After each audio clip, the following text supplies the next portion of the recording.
Hi everyone, so I'm back with another adaptation video, but this time I'm doing a video about an adaptation that I really didn't like. It's an adaptation of a play, but plays get published into book form, so for me this counts, and especially it counts because I absolutely adore William Shakespeare, which is the subject of this video. And I've got so many different adaptations of his works, either on my iPod from radio, from actual full cast recordings for audio recordings, and various TV dramas and stage productions and such. So I go to whenever Shakespeare something comes out to do with Shakespeare in my local theatre and such. I'm always there. I absolutely adore his work. So you could say, yeah, I'm very picky about Shakespeare, but there are, I think there's certain rules with playing around with Shakespeare, but this this this adaptation in particular, they did a terrible job, and I will explain why in this video. I might talk rather passionately in this video because I was just so mortified at how awful it was. And that was the 2013 production of Romeo and Juliet. This is the soundtrack to the film, which I currently own. I'll explain why I own it in a moment. But yeah, I don't actually own the film because it was so god awful. I wouldn't buy it. So it starred Haley Steinfeld as Juliet and Douglas Booth as Romeo. Now, I have to say, I went to see this. I saw the trailer and I really wasn't sure about it, but because it was a Shakespeare thing, I was like, right, I'm going to go see the film. I have to do it. I adore Shakespeare, so I have to do it. And the opening, it opened and there was the prologue, and I was sat there and I was thinking, yeah, this is we're going okay so far, only even though we're only about 30 seconds in, but we're doing okay. And we saw a horse sort of galloping in slow motion or whatever. And so after you've heard this text, from the exact, words of Shakespeare, being said in the prologue, suddenly the voiceover says the Montagues and Capulets are having a tournament to see who can catch the golden hoop. And I kind of went like, huh? It was just, what? I couldn't understand what was going on. And then you're watching a tournament being taken place and they're galloping, one of the Montagues, one of the Capulets galloping side by side together. There's crowds cheering, who's going to get the golden hoop at the end of the... And it's like, what is this? I'm sorry. Right. Thing about playing around with Shakespeare. Taking out entire scenes for pacing reasons, I totally understand that. And let's face it, if other adaptations hadn't done that, every single version of Hamlet would be 4 hours long. Every single version of Romeo and Juliet would be 3 hours long. It doesn't work in film. So on stage, obviously that's a different matter. You can do the full text if you want to, or you can cut it down, take some stuff out. That's perfectly fine. Also for pacing, taking out lines of dialogue in a scene. So you've still got the whole scene, but you've just taken out little snippets. Again, perfectly acceptable to do. Not a problem. Big no, you do not add to the text. You do not, under any circumstance, reorder words in each of Shakespeare's sentences to make it make it seem more sensical, and you could say more generic English for the viewers to understand what on earth is going on.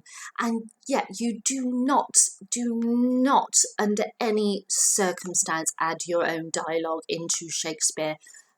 Or one thing that this version also did, which I'll go on to later on, change a section of the story to just for no apparent reason whatsoever.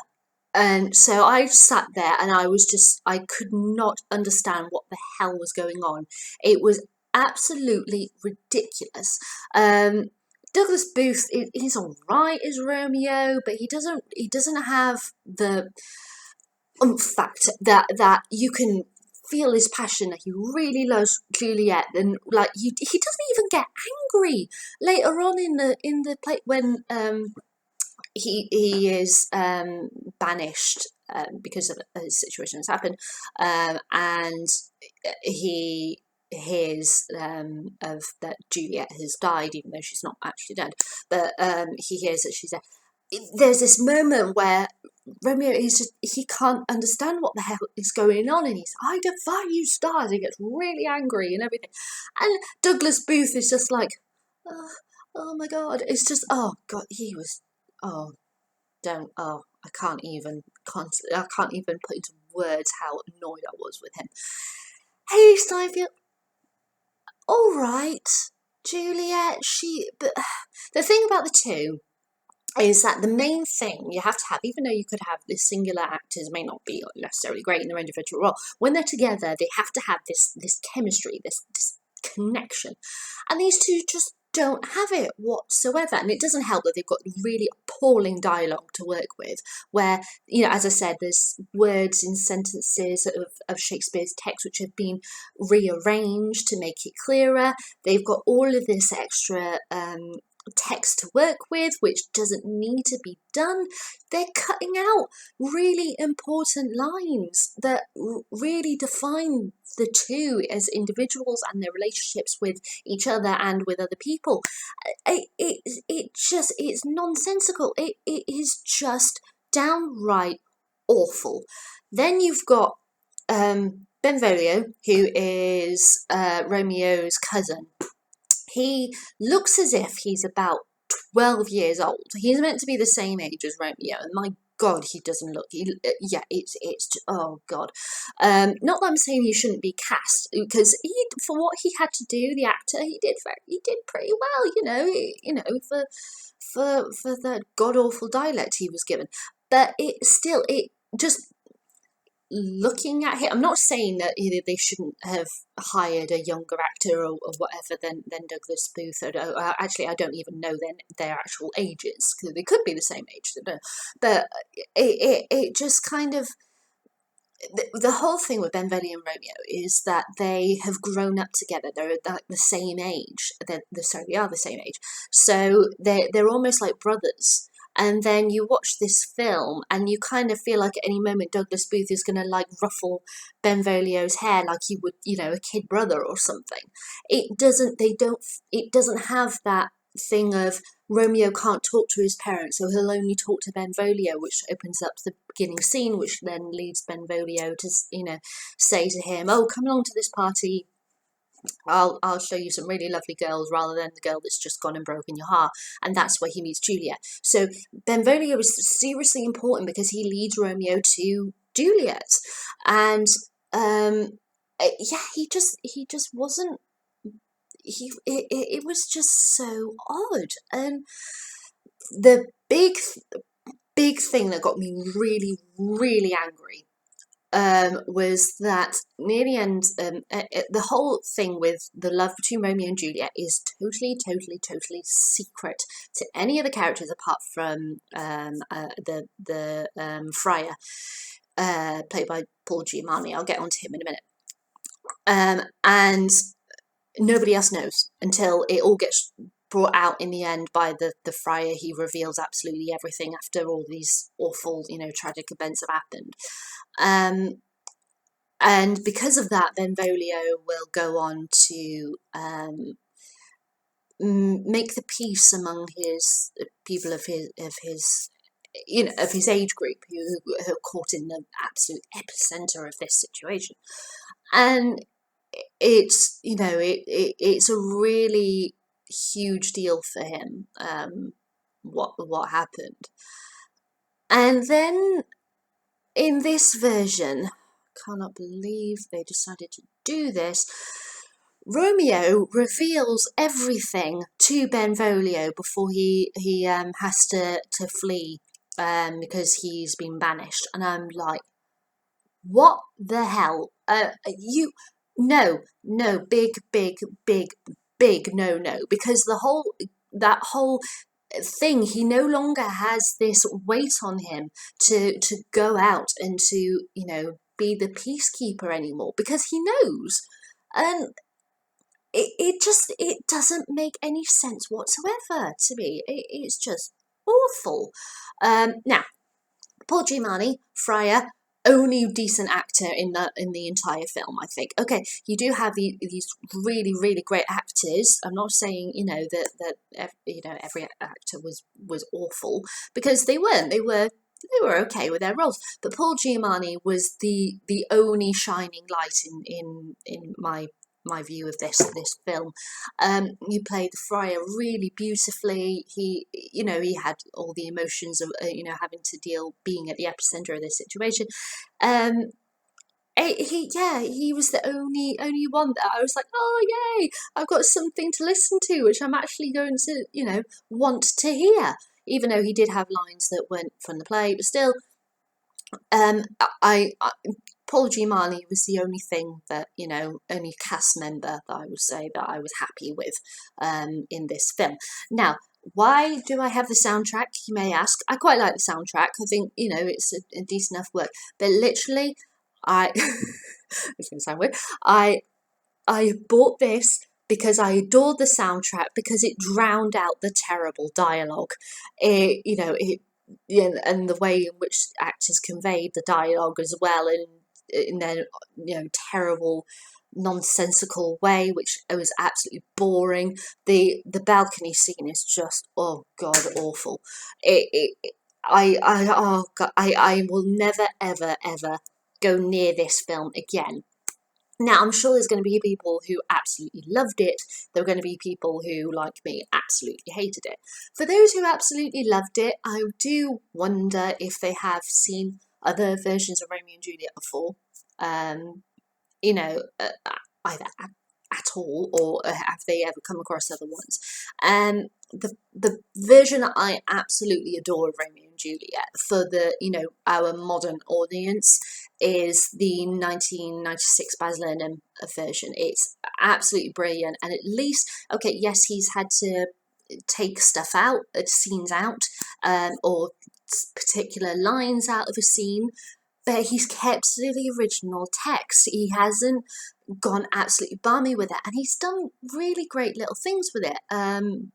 In regards to, like, he actually, there's the line at the beginning of the play where Romeo's father mother and father comes across a brawl between Montes and Capulets, and he says, "Give me my longsword," and they actually, because in the film they use guns instead of swords, obviously, because, you know, modern day setting, and on his gun is engraved the word longsword. So it brings the modern with the original in that way, and but this version just didn't do it. I could expect. I kind of, all right. I thought Tybalt was all right, but to be honest, I wasn't that fussed when he died. I wasn't that fussed that Romeo killed him. I wasn't that fussed about any of it, really. The death scene was just, and the whole thing about her kind of defying gravity as well, which didn't make sense, as Romeo is lying dead in in Juliet's arms, and she's sort of on her knees, so she's got this dead weight on her arms, and she puts dagger through her heart from above, you know, like that, and then she kind of slumps forward, so she's got the entire weight of a person on her knees. She's slumped forward like this, but yet she manages to stay in perfect sitting position, so that, you know, their bodies are like almost like statues, and it was just it was so laughable.